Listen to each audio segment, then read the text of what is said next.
বিরামপুরে আল হারা যুব সংঘের আয়োজন ইফতার ও দোয়া মাহফিল অনুষ্ঠিত। নবজাগরণ টিভির ডেস্ক রিপোর্ট। শুক্রবার 28শে মার্চ দিনাজপুরের বিরামপুর পৌরশহরে কৃষ্ণচাঁদপুর মহল্লার আল হারা যুব সংঘের আয়োজনে কৃষ্ণচাঁদপুর মহল্লার সকল মৃত ব্যক্তির রুহের মাগফিরাত কামনায় ইফতার ও দোয়া মাহফিল অনুষ্ঠিত হয়েছে।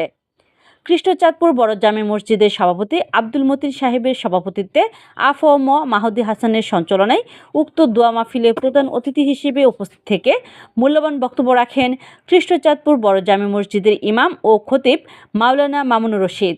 বিশেষ অতিথি হিসেবে উপস্থিত থেকে মূল্যবান বক্তব্য রাখেন কৃষ্ণচাঁদপুর মহল্লার জনসেবা স্পোর্টিং ক্লাবের সহসভাপতি মুকসেদুল ইসলাম, কৃষ্ণচাঁদপুর পশ্চিম পাড়া জামে মসজিদের ইমাম ও খতিব মাওলানা শফিকুল ইসলাম, কৃষ্ণচাঁদপুর জামে মসজিদের সেক্রেটারি আরিফুল ইসলাম, সহকারী সেক্রেটারি রফিকুল ইসলাম, এছাড়াও লুকমান মোল্লা, আব্দুল করিম, আব্দুল রৌফ, সোহেল প্রমুখ।